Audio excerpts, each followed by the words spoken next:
राधे राधे प्रिय भक्तों, घर में दीपक और घंटी धोने वाले व्यक्ति, विशेषकर महिलाएं, ये बात गौर से सुने, नहीं तो हो सकता है सत्यानाश। प्रदीप मिश्रा बताते हैं, सभी स्त्रियों को गौर से कान खोलकर सुनना है। छोटी छोटी गलतियां औरतें करती रहती हैं, जो कि महिलाएं इनको नहीं जानती कि इससे हमारा कितना नुकसान हो रहा है और मुझे पूजा का फल प्राप्त नहीं हो रहा है। कृपया हाथ जोड़कर रिक्वेस्ट है। प्रदीप मिश्रा जी बताते हैं कि आप लोग ऐसी गलती ना करें, नहीं तो आपके घर में माता लक्ष्मी का आगमन नहीं होगा। इस जानकारी को जानने से पहले मेरी वीडियो को सब्सक्राइब जरूर कर दें और बेल आइकन प्रेस करके कमेंट में ओम नमो भगवते वासुदेवाय नमः जरूर लिखें। हमें पता है आप लोग आधी अधूरी जानकारी देखकर वीडियो को छोड़कर चले जाते हैं, लेकिन ऐसा बिल्कुल भी ना करें। इस वीडियो में मैं बिल्कुल सही जानकारी दे देती हूँ, जो कि प्रदीप मिश्रा द्वारा बताई गई जानकारी, इस पर मैं लाती रहती हूँ हमेशा। चलिए जानते हैं कि हर रोज दीपक और घंटी को क्यों नहीं धोना चाहिए और इससे क्या नुकसान आपका हो सकते हैं, जिससे आपको कठिनाइयों का सामना करना भी पड़ सकता है।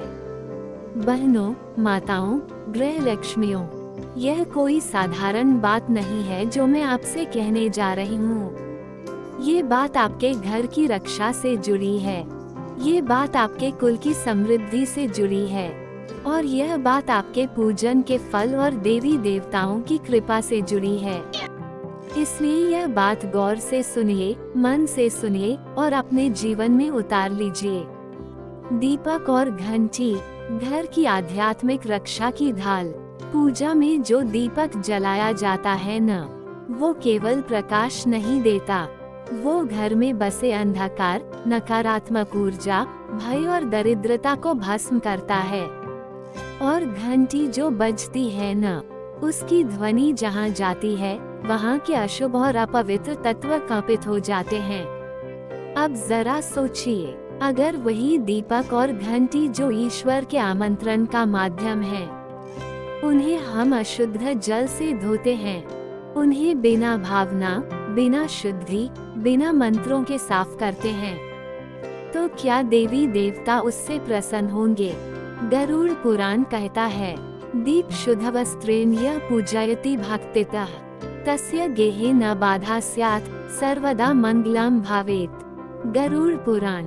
जो व्यक्ति शुद्ध वस्त्र और भावना से दीपक को पूजता है, उसके घर में कभी बाधा नहीं आती। अग्नि पुराण का स्पष्ट वचन, दीप यह अशुचिना धौतम न तस्य पूजन फलम शुद्धिहीन यदा वर्तति तदा दोषकर भावेत। अग्नि पुराण। जो दीपक अशुद्ध रूप से धोया गया हो, उस दीपक से किया गया पूजन निष्फल हो जाता है। स्कंद पुराण कहता है, घंटार्वः पवित्रोऽयं दुष्ट शक्ति निवारणम तम यह शुद्धतया धारयेत तस्य क्षेत्रम शुभ भावेत। स्कंद पुराण। घंटी की ध्वनि केवल पूजा की सूचना नहीं, वो दुष्ट शक्तियों का विनाश करती है। यदि वह शुद्ध रखी जाए तो ही उसका प्रभाव होता है। अब सुनिए महिलाओं के लिए विशेष बात। आप ही वो शक्ति हो जो हर सुबह दीप जलाती हो, आप ही वो नारी हो जो घंटी बजाकर देवी को बुलाती हो। तो क्या ये आपका दायित्व नहीं बनता कि दीपक और घंटी को पूजा की भावना, मंत्र और पवित्रता के साथ धोया जाए? कभी भी दीपक और घंटी को नल के नीचे रखकर बिना भावना के न धोएं। अशुद्ध वस्त्र या हाथों से स्पर्श न करें। रसोई, बाथरूम या जूठे स्थानों में न रखें। जमीन पर न गिरने दें। उन्हें सुखाते समय पूजा स्थान में रखें, न कि कपड़े या बर्तनों के साथ। पद्म पुराण में कथा आती है, एक स्त्री प्रतिदिन शिवलिंग की पूजा करती थी, पर वही दीपक दिन भर रसोई में धूल में पड़ा रहता था। कुछ समय बाद उसके घर में दरिद्रता आ गई। संतों ने कारण पूछा तो उन्होंने कहा, जिस दीपक से तुम भगवान को दर्शन कराती हो, उसी दीपक को तुम अपवित्र करके अपमान कर रही हो, तो भगवान वहाँ टिकेंगे कैसे? और अब बात करें कलियुग धर्म की। कलयुग में कहा गया है, संकल्प और भावनाओं से ही धर्म सिद्ध होता है। तो अगर भावना ही नहीं, श्रद्धा ही नहीं, तो पूजन व्यर्थ है।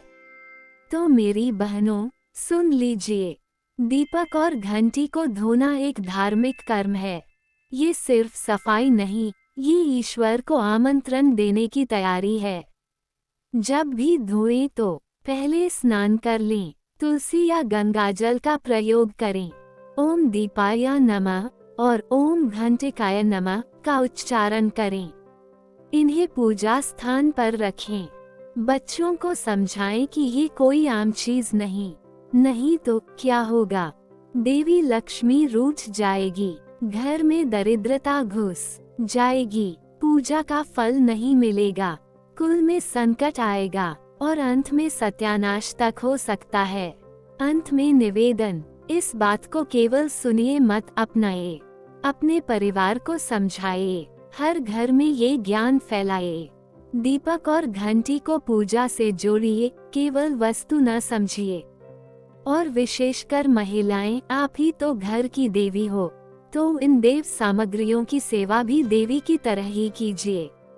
ये बात मजाक नहीं, ये घर के सुख और कुल की रक्षा का मंत्र है।